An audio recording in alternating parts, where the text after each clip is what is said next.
मैं आचार्य हंसराज प्रजापति, उच्च माध्यमिक आदर्श विद्या मंदिर विवेकानंदपुरम सवाई माधोपुर में कक्षा 7 गणित विषय प्रश्नावली 11.4 का के सवाल बताने जा रहा हूँ। इसमें आपका सवाल नंबर 11 क्या कह रहा है, देखो। चतुर्भुज ABCD का क्षेत्रफल ज्ञात कीजिए। यानी कि अपन को एक चतुर्भुज दे रखा है, कैसा है? ABCD। कौन सा है? ABCD है। ज्ञात कीजिए, ज्ञात करना है अपन को, क्षेत्रफल ज्ञात करना है। यहाँ AC बराबर आपको 22 सेमी दे रखी है। कितनी दे रखी है? 22 सेमी। BM बराबर कितना दे रखा है? 3 सेमी। DN बराबर कितना दे रखा है? 3 सेमी। और अपन से कह रहा है कि BM लंबवत AC है। BM किसके लंबवत है? AC के है। और एक और दे रखा है आपको DN लंबवत AC है। कहने का मतलब आपको 22 सेमी तो AC दे रखा है। कितने का? 22 सेमी का है। ये यहाँ से यहाँ तक आपने A और C लिख दिया। और ये कितनी दे रखी है? 22 सेमी दे रखी है। कितनी दे रखी है? 22 सेमी दे रखी है। अब इसमें अपन को BN लंबवत है, BN लंबवत AC है। तो अपन यहाँ से एक लंबवत एक सीधी रेखा ऐसे जैसे यूं खींच देते हैं 90 डिग्री का कोण बनाते हुए BN। यहाँ M बिंदु है। कौन सा बिंदु है? M बिंदु है। कहाँ पर है? इस बिंदु को आप M बिंदु लिखेंगे। कौन सा बिंदु? M बिंदु है। अब यहाँ से इसको अपने ऐसे कैसे यूं मिला दें और इसको भी अपने ऐसे कैसे यूं मिला दें। तो ये अपना क्या हो गया? AB, यानी कि एक त्रिभुज की आकृति बन गई। किसकी आकृति बन गई? एक त्रिभुज की आकृति बन गई। एक अपन को यहाँ से ऐसे कैसे यूं सीधा दे रखा है, इसके अनुसार अपन ने ये इसको भी यहाँ मिला दिया। यहाँ पर मिला देंगे अपन। तो यहाँ मिलाएंगे तो आपके पास ऐसे के ऐसे एक आकृति ये प्राप्त हो गई। तो यहाँ आपका D बिंदु है और यहाँ आपका N बिंदु है। तो ये तो हो गई आपकी आकृति। अब आपसे क्या कह रहा है? BM लंबवत AC, यानी कि 90 डिग्री का कोण बनाते हुए है BM। और DN लंबवत AC, ये भी आपका 90 डिग्री का यानी कि सीधी रेखा है। क्या है? एक सीधी रेखा है। अब यहाँ से BM का मान कितना है? 3 सेमी है। और DN का मान भी 3 सेमी है। अब आपको इसका क्षेत्रफल निकालना है। क्या निकालना है? क्षेत्रफल। तो अपन यहाँ से अपने पास वैसे 4 त्रिभुज बन रहे हैं। कितने त्रिभुज बन रहे हैं? 4 बन रहे हैं। लेकिन अपन यहाँ से देखो त्रिभुज कौन से का? ABC का क्षेत्रफल निकाल लेंगे पहले। तो यहाँ लिखें त्रिभुज कौन से में? त्रिभुज AB और C। ABC में तो आपका आधार लिखो क्या है? आधार बराबर आप लिख लोगे कितना है? 22 सेमी हो जाएगा। कितना हो जाएगा? 22 सेमी आप आधार ले लेंगे AC को। तो ऊंचाई कितनी होगी? तो ऊंचाई देखिए आप, ऊंचाई आपको प्राप्त हो रही है 3 सेमी। कितनी हो रही है? 3 सेमी। अब अपन इसका क्षेत्रफल यानी कि अलग चित्र बना के भी कर सकते हैं वैसे। तो त्रिभुज कौन से का? त्रिभुज ABC का क्षेत्रफल। ABC का क्षेत्रफल। अब सूत्र लगाइए आप। क्या लगा देंगे? सूत्र लगा देंगे इन्हें त्रिभुज का क्षेत्रफल निकालने का। तो क्या है सूत्र? 1/2 आधार गुणा ऊंचाई। क्या है? 1/2 आधार इंटू ऊंचाई है। क्या है सूत्र? 1/2 आधार इंटू ऊंचाई। तो अपन यहाँ देखो 1/2 का 2 आधार क्या है आपके पास? 22 है। कितना दे रखा है? 22 है आपके पास। इंटू ऊंचाई कितनी है? 3 सेमी। कितनी है? 3 सेमी। अब अपन यहाँ या तो गुणा करके 2 का भाग दे दें या अपन डायरेक्ट भी काट सकते हैं। तो गुणा करके भाग दे दीजिए तो कितना हो जाएगा? 22 66 और भाग कितने का देना है? 2 का देना है।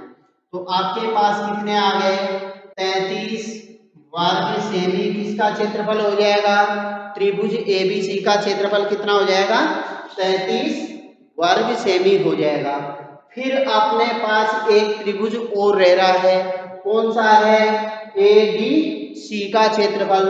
तो अपन यहाँ लिखेंगे त्रिभुज ए डी और सी का में, तो आधार लिखो पहले, क्या है? आधार बराबर, तो आधार आपका वही 22 सेमी ले लेंगे अपन। कितना ले लेंगे? 22 सेमी ले लेंगे। कौन सा वाला? ये वाला आधार ले लेंगे। तो ऊंचाई क्या हो जाएगी? ये हो जाएगी। और ऊंचाई बराबर आपकी कितनी आ जाएगी? ऊंचाई बराबर आप लिखोगे कितनी? 3 सेमी लिख देंगे। कितनी लिख देंगे? 3 सेमी हो जाएगी। कितनी होगी ऊंचाई? 3 सेमी। अब यहाँ लिखें त्रिभुज कौन से का? ए डी और सी का क्षेत्रफल। एडीसी का क्षेत्रफल। तो आप सूत्र लगाएं 1/2। फिर क्या है आगे? आधार। क्या है?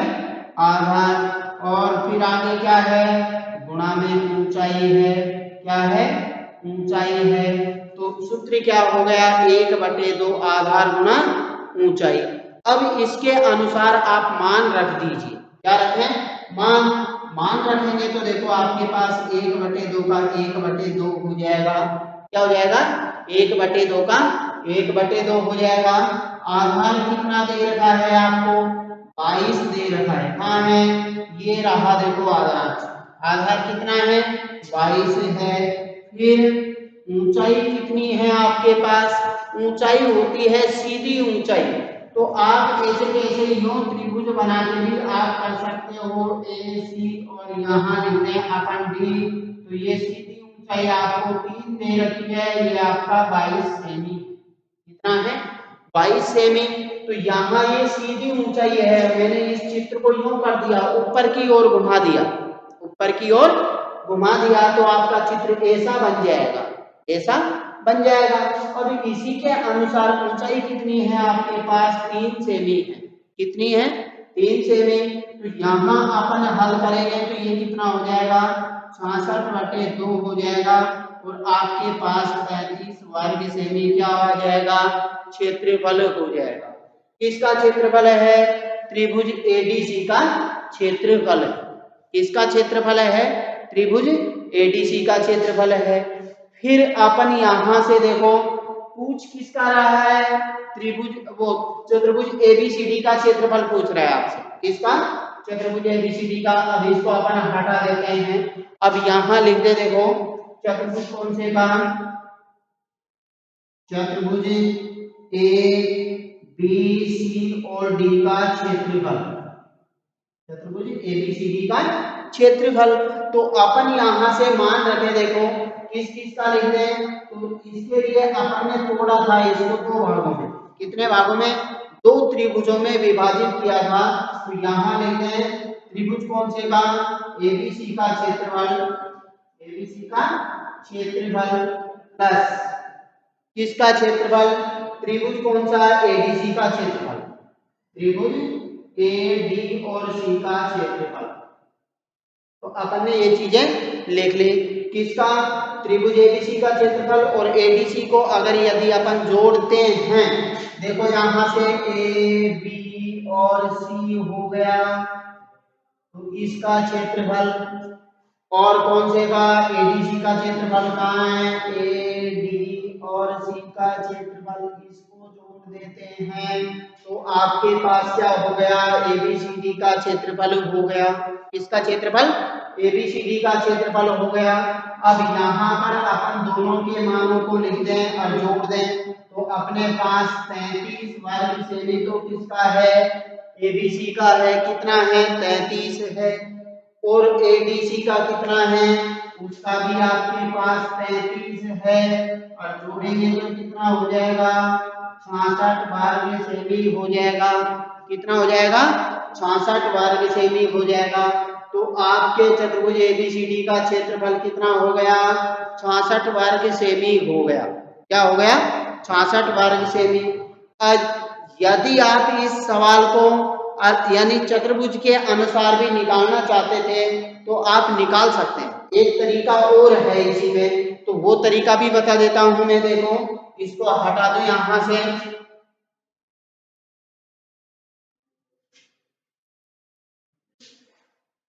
सीधा यदि अपन चतुर्भुज के क्षेत्रफल से निकाल, अपन त्रिभुज और किसकी बात करते आए हैं, आयत की बात करते आए हैं, इसलिए अपन को मात्र दो ही सूत्र याद थे। और यदि अपन चतुर्भुज के क्षेत्रफल वाले से भी अपन यदि इसको करना चाहे तो उससे भी आप कर सकते हो। तो उसमें क्या है, देखो चतुर्भुज कौन सा,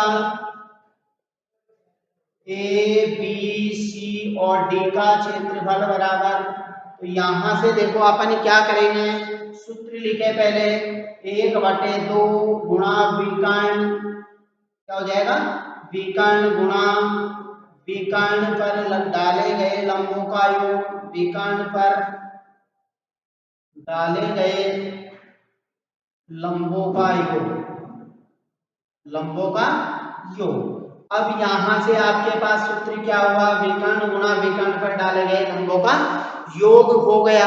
तो यहाँ अपन मान रखेंगे 1/2 का 1/2 आ गया आपका, क्या आ गया, 1/2 का 1/2 आ गया। विकर्ण कितना है, तो विकर्ण किसको कहते हैं, एक शीर्ष को छोड़कर, यानी कि आसन शीर्ष को छोड़कर दूसरे शीर्ष से यदि किसी शीर्ष को मिलाते हैं तो वह क्या कहलाता है, विकर्ण कहलाता है। तो अपन ने देखो इस शीर्ष को छोड़ दिया, इस शीर्ष को छोड़ा, शीर्ष का मतलब होता है कोना, एक कोने को छोड़ के अपन ने यदि दूसरे कोने यानी कि इस कोने से मिला देंगे तो ये आपका विकर्ण कहलाएगा।